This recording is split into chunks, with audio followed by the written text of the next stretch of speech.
Hello, you're watching Daily News on AllnewsNigeria. I am Okwemi Olubemi. Here are the headlines for today. Tribunal adjourns petition against Tinubu. Peter Obi visits Wole SOYINKA.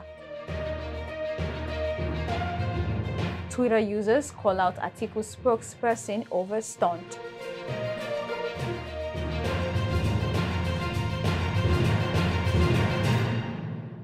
Welcome back. Now the news. The quest to take back a stolen mandate, battle to take back the people's choice, has finally begun. But it appears Tinubu is leading on this court case. The Presidential Election Petition Court in Abuja on Monday adjourned the pre-hearing session of Peter Obi and other parties against the President-elect Bola Tinubu and the Independent National Electoral Commission, INEC. It dismissed one of the 5 petitions challenging the victory of Bola Tinubu in the 25th February poll. A 5-member panel of the court led by Aruna Samani dismissed the case after the petitioner's lawyer announced its withdrawal. It was the first time among the 5 petitions received by the court to be called for hearing. The court earlier held its inaugural sitting, during which it assured all litigants that it would do justice to all parties to the case pending before it. Lawyers in response gave their commitment to cooperate with the court. The panel members went on a short break after the ceremonial opening of the court and returned to begin hearing Action Alliance case. A confusion about the legal representative of the party ensued when the party's case was called. Oba Madu Abuchi, a senior advocate of Nigeria, first announced appearance for the Action Alliance party. Another lawyer, Malachi Mwebe, also announced appearance for the party. Mr. Mudabuji insisted that it was the party's lawyer. The court discountenanced Mr. Umeba since it was not the one who filed the petition before the court. Shortly after the court recognized Mr. Mudabuchi, the lawyer announced the withdrawal of the case.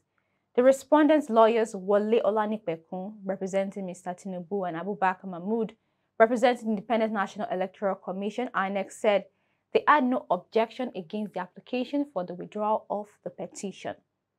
The court then dismissed the petition, but the Action Alliance has urged the court to nullify the polls owing to alleged refusal of the Independent National Electoral Commission, INEC, to upload the name of its actual presidential candidate, Solomon David Okanigwao, to its portal for the February poll. The tribunal will resume on Tuesday to commence on the pre-hearing sessions of 2 other petitions, Allied People's Movement (APM) versus INEC, and others, as well as Atiku Abubakar versus INEC and others. Moving on to the next news. Peter Obi, the Labour Party presidential candidate for the 2023 elections, visited the literary icon on Sunday following the former supporters known as Obedience recent fallout with Wole SOYINKA after he faulted the former Anambra governor's running mate's comment about the exercise. Following the visit to Wole SOYINKA, many reports claimed it was a reconciliatory movement by the Labour Party flag bearer, but in a statement on Monday evening, Wole SOYINKA said the visit was not for such. The former Anambra State governor visited Wole SOYINKA on Sunday, a few weeks after his supporters criticized the playwright for condemning remarks credited to Labour Party vice presidential candidate Dati Baba Ahmed on the February 25 presidential election.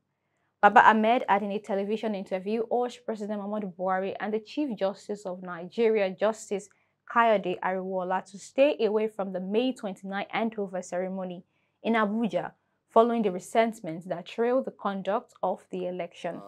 As far as we're concerned, he contested presidency and then now is an elected senator, returned by the Supreme Court. And you cannot contest 2 offices as far in the same election. You cannot. It is on record he contested presidency. Supreme Court now says he's senatorial candidate, and then he sits as Senate president to give us this kind of opinion. It is very, very difficult for me to say this, but I will have to say it. Such an irresponsible person must never be listened to. Many had described the Labour Party candidate's visit as a subtle move by the party to pacify the Nobel laureate following criticisms by its supporters. Finally, on the news, Nigerians on Twitter have called out Atiku Abubakar's spokesperson Daniel Bwala after he shared a video of a fully dressed lawyer opening the door of his car for him.